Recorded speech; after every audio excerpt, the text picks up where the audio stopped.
राष्ट्रीय लोक जनशक्ति पार्टी के राष्ट्रीय अध्यक्ष पशुपति कुमार पारस ने कहा था कि जब तक राजनीति करेंगे एनडीए में रहेंगे, नरेंद्र मोदी का हाथ मजबूत करेंगे। लेकिन एनडीए से उनका मोह भंग क्यों हुआ, आज हम बात करेंगे राष्ट्रीय लोक जनशक्ति पार्टी के राष्ट्रीय अध्यक्ष पशुपति कुमार पारस से। वो हमारे साथ मौजूद हैं। सर, आपने लगातार एनडीए का साथ दिया, अंत तक आप बोलते रहे। 2024 के लोकसभा चुनाव के बाद भी आप बोलते रहे कि एनडीए के साथ जब तक हैं राजनीति करेंगे। आखिर क्या परिस्थिति हुई कि एनडीए से अलग होने की आपने घोषणा कर दी? मैं आपको परिस्थिति बताता हूँ कि 2014 में हम लोग हमारी पार्टी का गठबंधन हुआ एनडीए गठबंधन से। उसमें मैं आदरणीय राजनाथ सिंह जी, उसमें मैं राष्ट्रीय अध्यक्ष भाजपा के, और उस समय हमारे बड़े भाई साहब भी जीवित थे। गठबंधन हुआ और उस समय से हम लोग बहुत ईमानदारी पूर्वक, जो हम लोग पार्टी से कि जो हम लोग जितने भी सहयोगी लोग थे, बहुत ईमानदारी से, बहुत निष्ठापूर्वक एनडीए के साथ रहे और कहीं कोई किसी तरह का मरमरिंग नहीं हुआ। हम सरकार में भी रहे, माननीय प्रधानमंत्री जी ने मुझ पर विश्वास किया और भारत सरकार के कैबिनेट मिनिस्ट्री में गया। लगभग 2.5-3 वर्ष तक मैं भारत सरकार के मंत्री भी रहा। कहीं कोई किसी तरह का हमारे पार्टी के द्वारा या हमारे द्वारा एनडीए के कार्यकलाप में कहीं कोई अवहेलना नहीं हुआ, बल्कि हम लोग काफ़ी ईमानदारी पूर्वक रहे, सब कुछ किए। जब लोकसभा का चुनाव आया तो उसके 2 दिन पहले तक हम कैबिनेट की मीटिंग में थे। हम लोगों को ज़रा सा भी जानकारी नहीं मिली कि मेरे दल के साथ में इस वक्त नाइंसाफ़ी किया जाएगा। और 2 दिन के बाद जब अखबार में या प्रेस मीडिया में जब लिस्ट आया तो उसमें से हम लोग 5 सांसद थे और 5 सांसद में से किसी भी एक भी सांसद को टिकट नहीं मिला। अब कारण क्या मैं नहीं जानता हूँ, और यदि कारण हमसे पूछिएगा तो मुझको लगता है कि शायद दलित की पार्टी हमारी है और हो सकता है कि एनडीए गठबंधन के लोगों को दलित के प्रति रुचि नहीं हो, तो उन लोगों ने हमारा टिकट, हमारे दल के लोगों का टिकट काट दिया। फिर भी लाख विरोध के बावजूद भी, दल में लाख विरोध के बावजूद भी मैंने फैसला लिया कि राष्ट्र हित में, देश हित में हम अपने व्यक्तिगत हित को माइनस करते हुए और आदरणीय श्री नरेंद्र मोदी जी के नेतृत्व में जो तीसरी बार सरकार बनने वाली है, उसमें हम लोग के पार्टी का समर्थन रहा। और जब हम लोग को सूचना मिली, जानकारी मिली, तो हम लोगों ने माननीय प्रधानमंत्री जी के चुनाव से मैं बनारस भी गया, उनके नामांकन में गया, और जहाँ कहीं भी मुझको बुलाहट हुआ मैं गया वहाँ। और हमारी पार्टी पूरी ईमानदारी के साथ हम लोगों ने एनडीए गठबंधन का साथ दिया। तो फिर एनडीए ने आपका साथ क्यों नहीं दिया? अब ये तो एनडीए वाले लोगों से पूछिएगा क्यों उन्होंने साथ दिया, हमारी क्या गलती थी। हमारी गलती तो यही थी कि हम दलित परिवार में पैदा लिए हैं। मुझको जो समझ आपको नहीं लगता है कि चिराग पासवान के कारण आपको हाशिए पर एनडीए में रखा गया? किसी के कारण किसी को हाशिए पर नहीं रखा जाता। ये तो जब आप न्याय की कुर्सी पर बैठे हुए रहते हैं, जब जज न्याय की कुर्सी पर बैठता है तो उसका एक सूत्री कार्यक्रम है कि न्याय करना। कि न्याय की कुर्सी पर बैठ के आप अन्याय करिएगा तो आपकी मान्यता समाप्त हो जाएगी, ये आप जान लीजिए। फिर भी हम लोगों ने एनडीए गठबंधन का साथ दिया। जब चुनाव के रिजल्ट के बाद 6 महीना के बाद जब बिहार में प्रदेश भाजपा के प्रदेश अध्यक्ष भी मेरे पास में आए थे, उसके बाद उन लोगों का बयान आया कि बिहार में मात्र 5 पार्टी है और 5 पांडव है। उसमें हमारे दल का नाम कहीं नहीं था।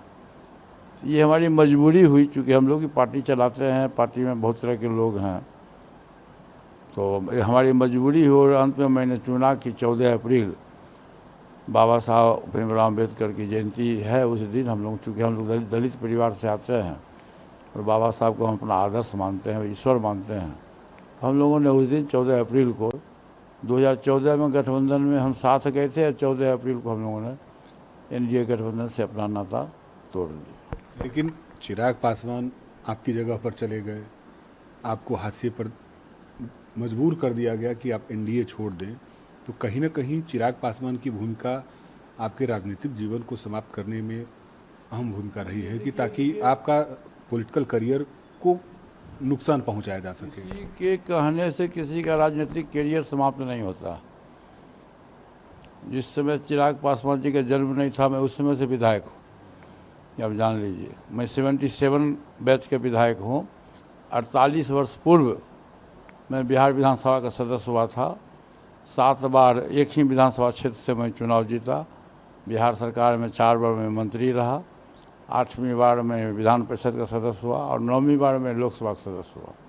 और चिराग पासवान जी का जन्म है 82 में, हम 77 से हैं। और पूरे बिहार के लोग जानता है कि हम 3 भाई थे और तीनों भाई में राम लक्ष्मण भरत की जोड़ी थी।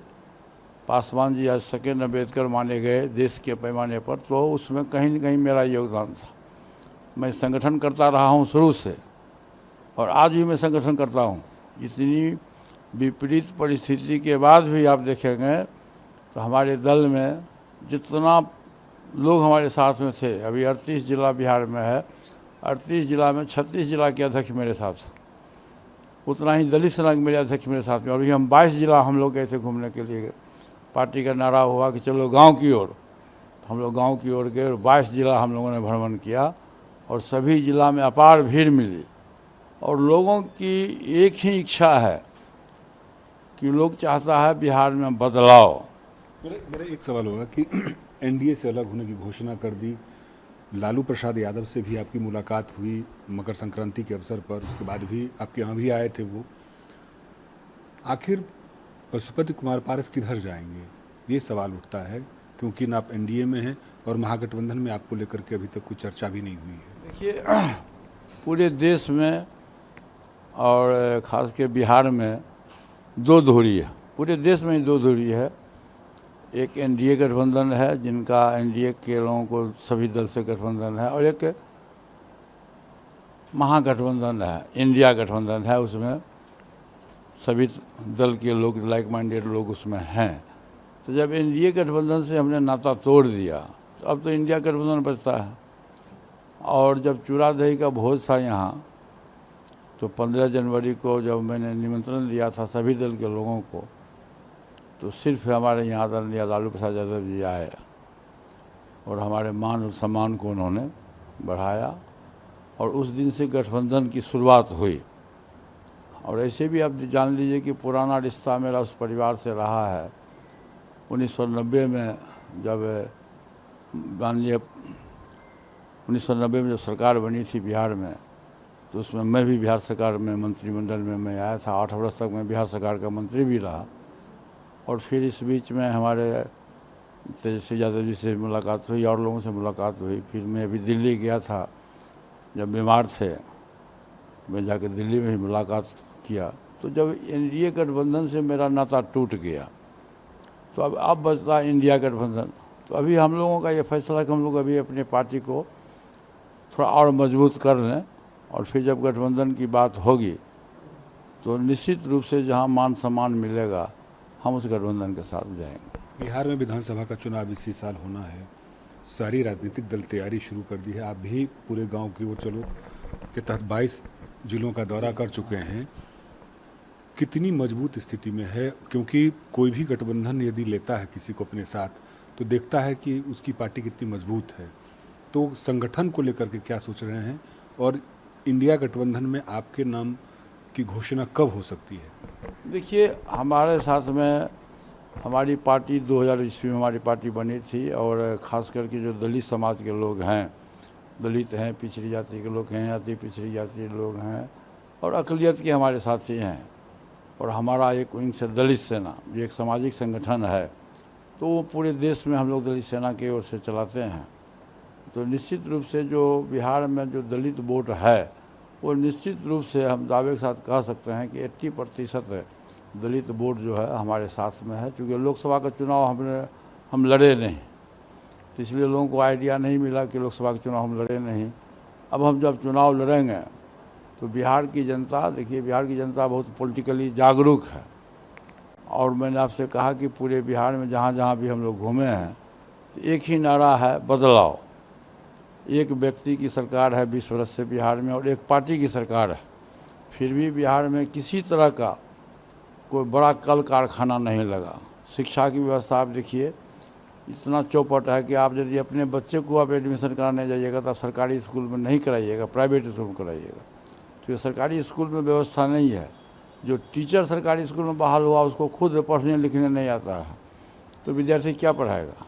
आप कहते हैं कि बिहार में कुछ नहीं हुआ, आपके भतीजा चिराग पासवान कहते हैं कि जो भी कुछ हुआ है नीतीश कुमार के नेतृत्व में हुआ है और 25 में भी एनडीए की ही सरकार बनेगी। पहले तो हमारे भतीजा पहले तो नीतीश कुमार जी को जेल भेज रहे थे। आप उनसे पूछिए कि पहले तो आपने कहा था कि हमारे पिताजी का अपमान नीतीश कुमार जी किए, इसलिए नीतीश कुमार को हम जेल भेज देंगे। आज कौन सी विपरीत परिस्थिति आ गई कि आप उनको पैर छू के प्रणाम करते हैं? आप उनसे पूछिए, हंसना और गाल फुलाना एक साथ नहीं होगा, अब जान लीजिए। और अभी आपको मैं बता दूं कि जातीय जनगणना है।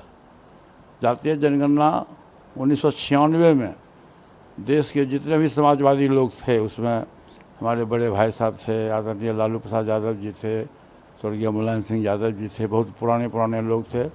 पार्लियामेंट में बहस हुई थी जातीय जनगणना का, लेकिन नहीं हो सका, विवाद हो गया। और 31 वर्ष के बाद भारत सरकार ने कैबिनेट से पास करके जातीय जनगणना की मंजूरी दी है। लेकिन उसमें चिराग पासवान जी का बयान आया है कि जातीय जनगणना हो लेकिन इसको पब्लिश नहीं किया जाए। तो क्या फायदा है जी कि समाज को, देश की जनता को आप गुमराह कर रहे हो। एक सवाल मेरा होगा कि आपसे राजनीतिक लड़ाई लड़ते लड़ते पार्टी कार्यालय तक वापस ले लिया गया, उनको चिराग पासवान को दे दिया गया। जो राजनीतिक लड़ाई आपसे थी वो अब सड़कों पर आ गई। जो कुछ दिन पहले जिस तरीके से आपके गांव में जो घटना घटी और उस तरीके की राजनीति हुई, चिराग पासवान ने आरोप। हमारे गांव में कोई घटना नहीं घटी है। ये गांव के लोगों ने प्रेस मीडिया के सामने बता दिया है कि किसी तरह का झगड़ा नहीं है, वो रगड़ा है। चूँकि चुनावी वर्ष आया है ना, तो चुनावी वर्ष में एक रगड़ा चाहिए। वहाँ किसी तरह की कोई बात नहीं है। वो ज़मीन हमारा गांव है, हमारा जन्मभूमि है। जन्मभूमि मेरा है तो हमको नहीं दर्द होगा, जिसका जन्म है वहाँ नहीं हुआ। सरवनी में क्या चिराग पासवान का जन्म हुआ? कल परसों क्या बयान आया है चिराग पासवान जी, देखें कि मैं पंजाबी हूँ, हमारी माँ पंजाबी है, हमारी माँ सिखनी है, हम अल्पसंख्यक हैं। ये बयान आया है उनका। आप ही के चैनल पर आया होगा, किसी चैनल पर। और खगड़िया जाकर के बड़ी माँ की गोदी में बैठते हैं। हाँ, तो बड़ी माँ की गोदी में बैठते हैं तो 40 वर्ष से क्यों नहीं बैठ रहे हैं? फिर डाइवोर्स क्यों करवा दिए आप? इसलिए उस विवाद को छोड़िए। बहुत तरह की विवाद है, वहाँ कोई झगड़ा नहीं है, रगड़ा है वहाँ। तो 25 के चुनाव में पशुपति पारस अपना दमखम दिखाएंगे? निश्चित रूप से। देखिए, जनता हमारे साथ में और हम संगठन करता रहे हैं। मैंने आपसे पहले ही कहा कि 77 से लेकर आज तक तकरीबन मुझको लगता है कि 47-48 वर्ष पूर्व हम विधायक बने थे। और हम अपने क्षेत्र में, वो अलौली क्षेत्र जिसकी लड़ाई अभी चल रही है, हम वहाँ से 7 बार लगातार विधायक रहे। और हमारा वो कर्मभूमि भी है, हमारा जन्मभूमि भी है। और भविष्य में भी हमारे दल के लोग वहाँ से चुनाव लड़ेंगे और हम भारी बहुमत से वहाँ से चुनाव जीतेंगे। एक आखिरी सवाल होगा, वैसे चिराग पासवान इसको लेकर के मना करते रहे हैं, क्या चाचा भतीजा कभी भविष्य में एक हो सकते हैं? अब देखिए, रहीमन फाटे दूध को मथे न माखन हो। जब दूध फटता है, बिगड़ी बात बने नहीं लाख करो किन कोई, रहीमन फाटे दूध को मथे न माखन हो। जब दूध फटता है तो मक्खन नहीं होता है। और जब, इसलिए मुझको तो ऐसा है कि अब भविष्य में कभी भी पार्टी हमारी टूट गई, पार्टी अलग हो गया, परिवार अलग हो गया, तो जो जहाँ है वहीं बरकरार रहे। भतीजा के लिए आपके दरवाजे बंद हैं? नहीं, दरवाजे बंद नहीं हैं। आप, उनका रास्ता अलग है, मेरा रास्ता अलग। तो ये थे राष्ट्रीय लोक जनशक्ति पार्टी के राष्ट्रीय अध्यक्ष पशुपति कुमार पारस। उनका साफ तौर पर कहना है कि बिहार में अब 2 ही गठबंधन है और जब एनडीए से अलग हो गए हैं तो उनके पास विकल्प इंडिया गठबंधन है। वैसे वो पूरे बिहार में अपनी पार्टी को मजबूत करने में जुटे हुए हैं, लेकिन इनको उम्मीद है कि 2025 में होने वाले विधानसभा चुनाव से पहले वो इंडिया गठबंधन के हिस्सा हो सकते हैं और उनकी ताकत 2025 के विधानसभा चुनाव में बिहार की जनता देखेगी। कैमरामैन अशोक के साथ आदित्य झा, ईटीवी भारत, पटना।